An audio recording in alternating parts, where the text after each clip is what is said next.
Hi friends, ഇന്നത്തെ class accountancy ആണ്. Trading and profit and loss അക്കൗണ്ടിനെ കുറിച്ച് പഠിക്കാം. Trading and profit and loss അക്കൗണ്ടിൻ്റെ ഏത് സൈഡിൽ ഏതൊക്കെ ഐറ്റം വരും, ഏതൊക്കെ ബാലൻസ് ആണ്, ക്രെഡിറ്റ് ബാലൻസ് ആണോ ഡെബിറ്റ് ബാലൻസ് ആണോ എന്നൊക്കെ നോക്കാം, വിശദമായി പഠിക്കാം. Trading account is prepared to ascertain the result of trading. ട്രേഡിങ്ങിൻ്റെ റിസൾട്ട് അറിയാൻ വേണ്ടിയിട്ട് പ്രിപ്പയർ ചെയ്യുന്നതാണ് ട്രേഡിംഗ് അക്കൗണ്ട്. അതായത് ഗ്രോസ് പ്രോഫിറ്റ് ആണോ ഗ്രോസ് ലോസ് ആണോ എന്നറിയാൻ വേണ്ടിയിട്ട് പ്രിപ്പയർ ചെയ്യുന്നതാണ് ട്രേഡിംഗ് അക്കൗണ്ട്. ട്രേഡിംഗ് അക്കൗണ്ടിൻ്റെ ഒരു ഫോർമാറ്റ് നോക്കാം. ട്രേഡിംഗ് അക്കൗണ്ടിൻ്റെ ഡെബിറ്റ് സൈഡിൽ ഫസ്റ്റ് വരുന്നത് ഓപ്പണിംഗ് സ്റ്റോക്ക് ആയിരിക്കും. എന്താണ് ഓപ്പണിംഗ് സ്റ്റോക്ക് എന്ന് പറയുന്നത്? കഴിഞ്ഞ പ്രീവിയസ് ഇയറിലെ ക്ലോസിംഗ് സ്റ്റോക്ക് എന്താണോ അതായിരിക്കും കറൻറ്റ് ഇയറിൽ ഓപ്പണിംഗ് സ്റ്റോക്കായിട്ട് വരുന്നത്. അതായത് നമ്മുടെ ഫിനാൻഷ്യൽ ഇയർ ആരംഭിക്കുമ്പോൾ സ്ഥാപനത്തിൽ എത്ര സ്റ്റോക്ക് ഉണ്ടോ അതായിരിക്കും ഓപ്പണിംഗ് സ്റ്റോക്ക്. അടുത്ത വരുന്ന നെറ്റ് പർച്ചേസ് ആണ്. നെറ്റ് പർച്ചേസ് എന്ന് വെച്ചാൽ പർച്ചേസിൽ നിന്നും പർച്ചേസ് റിട്ടേൺ മൈനസ് ചെയ്തിട്ടുള്ള തുകയാണ് നെറ്റ് പർച്ചേസ് എന്ന് പറയുന്നത്. ഇനി എന്താണ് പർച്ചേസ് എന്ന് നോക്കാം. പർച്ചേസ് എന്ന് പറഞ്ഞാൽ ഒരു ഗുഡ്സ് റീസെയിൽ ചെയ്യാൻ വേണ്ടി വാങ്ങുകയാണെങ്കിൽ ആ തുകയാണ് പർച്ചേസ് എന്ന് പറയുന്നത്. പർച്ചേസിന് എപ്പോഴും ഡെബിറ്റ് ബാലൻസ് ആയിരിക്കും. അത് ട്രേഡിംഗ് അക്കൗണ്ടിൻ്റെ ഡെബിറ്റ് സൈഡിലാണ് കാണിക്കുക. അതുപോലെ തന്നെ പർച്ചേസ് റിട്ടേൺ എന്ന് പറയുന്നത് വാങ്ങിയ സാധനം തിരിച്ചു കൊടുക്കുന്നതാണ് പർച്ചേസ് റിട്ടേൺ എപ്പോഴും ക്രെഡിറ്റ് ബാലൻസ് ആയിരിക്കും. ഇത് ട്രേഡിംഗ് അക്കൗണ്ടിൻ്റെ ഡെബിറ്റ് സൈഡിൽ പർച്ചേസിൽ നിന്നും മൈനസ് ചെയ്തിട്ട് നെറ്റ് പർച്ചേസ് ആയിട്ടാണ് കാണിക്കുന്നത്. അപ്പോൾ ഓപ്പണിംഗ് സ്റ്റോക്കും കഴിഞ്ഞു, നെറ്റ് പർച്ചേസും കഴിഞ്ഞു. നെക്സ്റ്റ് വരുന്നത് ഡയറക്റ്റ് എക്സ്പെൻസസ് ആണ്. ഡയറക്റ്റ് എക്സ്പെൻസ് എന്ന് പറയുന്നത് expense include in purchasing goods, bringing them to the business premises and making them fit for sale are termed as direct expense. അതായത് ഒരു ഗുഡ്സ് വാങ്ങി അത് തിരിച്ച് നമുക്ക് സെയിലിന് വേണ്ടി റെഡിയാകുന്നത് വരെയുള്ള ഉണ്ടാവുന്ന എക്സ്പെൻസുകളെയാണ് ഡയറക്റ്റ് എക്സ്പെൻസ് എന്ന് പറയുന്നത്. ഡയറക്റ്റ് എക്സ്പെൻസ് ട്രേഡിംഗ് അക്കൗണ്ടിൻ്റെ ഡെബിറ്റ് സൈഡിലാണ് നമ്മൾ കാണിക്കുന്നത്. അപ്പോൾ ഡെബിറ്റ് സൈഡിൽ കാണിക്കുന്ന ഐറ്റംസ് ഓപ്പണിംഗ് സ്റ്റോക്കും നെറ്റ് പർച്ചേസും ഡയറക്റ്റ് എക്സ്പെൻസും ആണ്. ഇനി ക്രെഡിറ്റ് സൈഡിൽ എന്തൊക്കെയാണ് കാണിക്കുന്നതെന്ന് നോക്കാം. ക്രെഡിറ്റ് സൈഡിൽ ഫസ്റ്റ് കാണിക്കുന്നത് നെറ്റ് സെയിൽസ് ആണ്. അതായത് സെയിൽസിൽ നിന്നും സെയിൽസ് റിട്ടേൺ മൈനസ് ചെയ്തിട്ടുള്ള എമൗണ്ട് ആണ് നെറ്റ് സെയിൽസ് എന്ന് പറയുന്നത്. സെയിൽ എന്താണെന്ന് അറിയാം. സെയിലിനെല്ലാം ക്രെഡിറ്റ് ബാലൻസും ആയിരിക്കും. സെയിൽസ് റിട്ടേൺ എന്ന് പറയുന്നത് നമ്മൾ സെയിൽ ചെയ്ത ഒരു സാധനം കസ്റ്റമർ നമുക്ക് തിരിച്ചു തരുന്നതാണ് സെയിൽസ് റിട്ടേൺ. സെയിൽസ് റിട്ടേൺ എപ്പോഴും ഡെബിറ്റ് ബാലൻസ് ആയിരിക്കും. അപ്പോൾ പർച്ചേസിന് ഡെബിറ്റ് ബാലൻസ് ആയിരിക്കും, പർച്ചേസ് റിട്ടേണിന് എന്ത് ബാലൻസ് ആയിരിക്കും? ക്രെഡിറ്റ് ബാലൻസ് ആയിരിക്കും. എന്നാൽ സെയിൽസിന് ക്രെഡിറ്റ് ബാലൻസ് ആയിരിക്കും, സെയിൽസ് റിട്ടേണിന് എന്തായിരിക്കും? ഡെബിറ്റ് ബാലൻസ് ആയിരിക്കും. അതായത് സെയിൽസ് റിട്ടേൺ എന്ന് പറയുമ്പോൾ എന്താണ്? സാധനം തിരിച്ച് നമ്മുടെ കയ്യിലേക്ക് തന്നെ വന്നു അല്ലേ, അതുകൊണ്ട് അതിന് ഡെബിറ്റ് ബാലൻസ് ആയിരിക്കും. എന്നാൽ സെയിൽസ് എന്ന് പറയുന്നത് എന്താ? സാധനം നമ്മുടെ കയ്യിൽ നിന്ന് പോവുകയാണ് ചെയ്തത്. അപ്പോൾ സെയിൽസിന് ക്രെഡിറ്റ് ബാലൻസ് ആയിരിക്കും. ഇനി ക്രെഡിറ്റ് സൈഡിൽ വരുന്ന മറ്റൊരു ഐറ്റം ക്ലോസിംഗ് സ്റ്റോക്കാണ്. അതായത് ഫിനാൻഷ്യൽ ഇയർ എൻഡ് ചെയ്യുമ്പോൾ ആ സ്ഥാപനത്തിൽ ഉണ്ടാകുന്ന അൺസോൾഡ് സ്റ്റോക്കിൻ്റെ വാല്യൂ ആണ് ക്ലോസിംഗ് സ്റ്റോക്ക് എന്ന് പറയുന്നത്.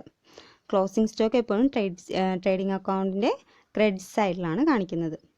ക്ലോസിംഗ് സ്റ്റോക്ക് സാധാരണ വാല്യൂ ചെയ്യുന്നത് cost price or market price whichever is less. Cost price ആണോ മാർക്കറ്റ് പ്രൈസ് ആണോ ഏതാണോ കുറവ് അതനുസരിച്ചിട്ടാണ് ക്ലോസിംഗ് സ്റ്റോക്ക് വാല്യൂ ചെയ്യുന്നത്. ഇനി ട്രേഡിംഗ് അക്കൗണ്ടിൽ എങ്ങനെയാണ് ഗ്രോസ് പ്രോഫിറ്റ് കാണുന്നത് നോക്കാം. Gross profit is equal to net sales minus cost of goods sold. Net സെയിൽസിൽ നിന്ന്, അതായത് സെയിൽസിൽ നിന്ന് സെയിൽസ് റിട്ടേൺ മൈനസ് ചെയ്തിട്ടുള്ള എമൗണ്ട് ഉണ്ടല്ലോ, അതാണ് നെറ്റ് സെയിൽസ്. ആ നെറ്റ് സെയിൽസിൽ നിന്നും cost of goods sold minus ചെയ്താൽ ഗ്രോസ് പ്രോഫിറ്റ് കിട്ടും.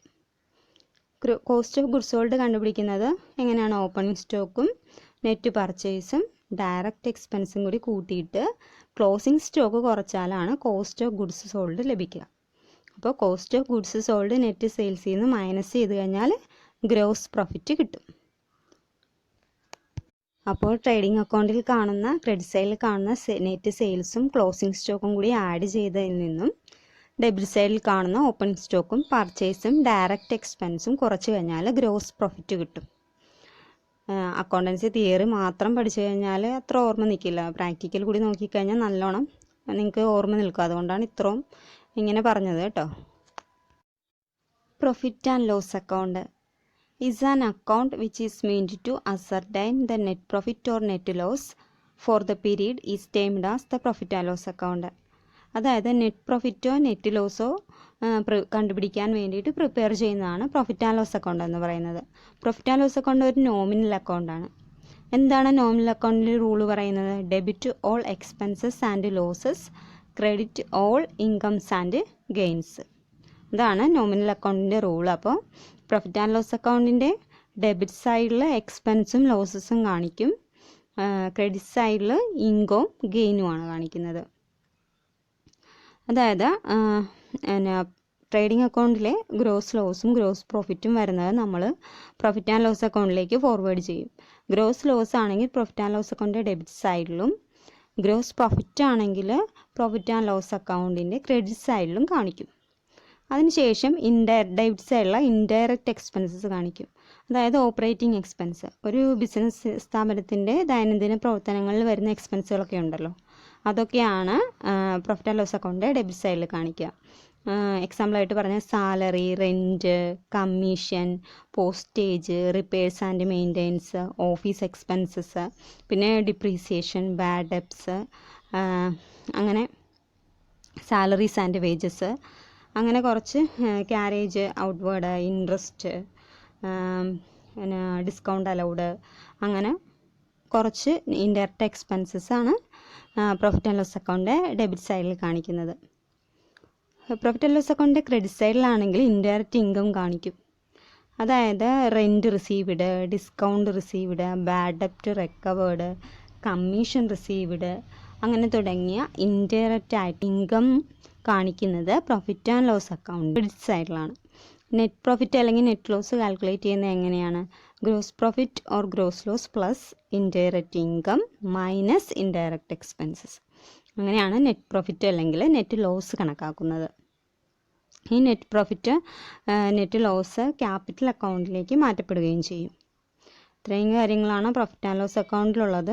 പ്രോഫിറ്റ് ആൻഡ് ലോസ് അക്കൗണ്ടിൽ ഒരുപാട് അഡ്ജസ്റ്റ്മെൻ്റ് ഒക്കെ വരും. ഇപ്പോൾ provision for bad debts, depreciation, അങ്ങനെ ഒരുപാട് അഡ്ജസ്റ്റ്മെൻ്റ് ഉണ്ട്. അത് നമുക്ക് അടുത്ത ക്ലാസ്സിൽ ഡീറ്റെയിൽഡ് ആയിട്ട് പറയാം. അഡ്ജസ്റ്റ്മെൻറ്റിൽ ഏതൊക്കെ എവിടെയൊക്കെ കാണിക്കും, പ്രോഫിറ്റ് ആൻഡ് ലോസ് അക്കൗണ്ടിൽ എങ്ങനെയാണ് എഫക്റ്റ് ചെയ്യുക, ബാലൻസ് ഷീറ്റിൽ എങ്ങനെയാണ് എഫക്റ്റ് ചെയ്യുക എന്നുള്ളത് നമുക്ക് അടുത്ത ക്ലാസ്സിൽ പറയാം.